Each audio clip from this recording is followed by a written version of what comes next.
Our channel. So మన సంజన గారిని Saturday షూట్లో ముసుగేసుకొని మరి స్టేజ్ పైకి పిలిచారంట. ఆడియన్స్ని కూడా కొంతమంది బయటకు పంపించేశారంట, అక్కడ సస్పెన్స్ ఉండాలని చెప్పేసి. సో అయినా కూడా కొన్ని లీక్స్ వస్తూనే ఉంటాయి.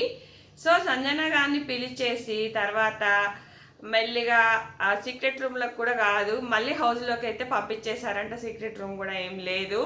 సో తను ఎలిమినేట్ అవ్వలేదు. ఆల్రెడీ ఎలిమినేటెడ్ ఎందుకంటే నామినేషన్లో లేనిది ఎలిమినేట్ అయితే చెయ్యరు.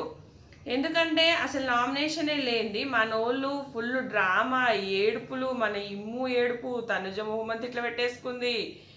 ఇంకా ఇదంతా ఏంటంటే మళ్ళీ ఇంకేదో కంటెంట్ క్రియేట్ అవ్వడానికి అనుకుంటా. చూడాలి ఏమవుతుందో చూద్దాం. మరి సంజన గారిని కాకుండా ఇంకెవరినైనా ప్లాన్ చేశారా?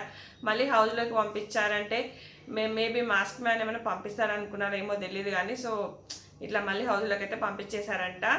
తర్వాత లత్కోర్ అనే టాపిక్ గురించి మాస్క్ మ్యాన్ని ఆడియన్స్ క్వశ్చన్ చేశారంట. సో మీరే రెస్పెక్ట్ ఎక్స్పెక్ట్ చేస్తూ ఆ మాట అనడం తప్పు అంటే సారీ చెప్పాడంట. ఇంకా పవన్ కళ్యాణ్కి స్వీట్ వార్నింగ్ ఇచ్చాడంట. సో స్వీట్ వార్నింగ్ ఇచ్చాడంటే మేబీ ఎలిమినేట్ అవుతాడా పవన్ కళ్యాణ్ అని డౌట్ వస్తుంది.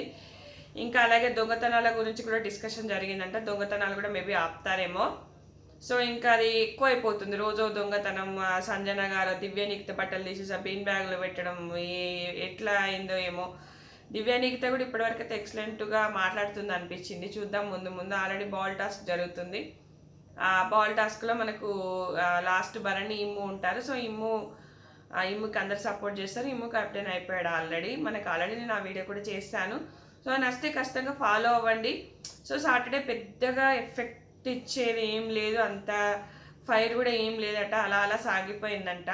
సో దసరా షూట్ కాబట్టి ఏదో అలా అలా అటకాయించారేమో అనిపిస్తుంది షూటు. సో మరి మన పవన్ కళ్యాణ్ ఎలిమినేటెడ్ అని తెలుస్తుంది. చూద్దాము ముందు ముందు ఏం జరగబోతుందో. ఖచ్చితంగా చిన్న చిన్న కిక్ వీడియోస్ వస్తూనే ఉంటాయి. నచ్చితే లైక్ చేయండి, షేర్ చేయండి. Thanks friends, thanks for watching.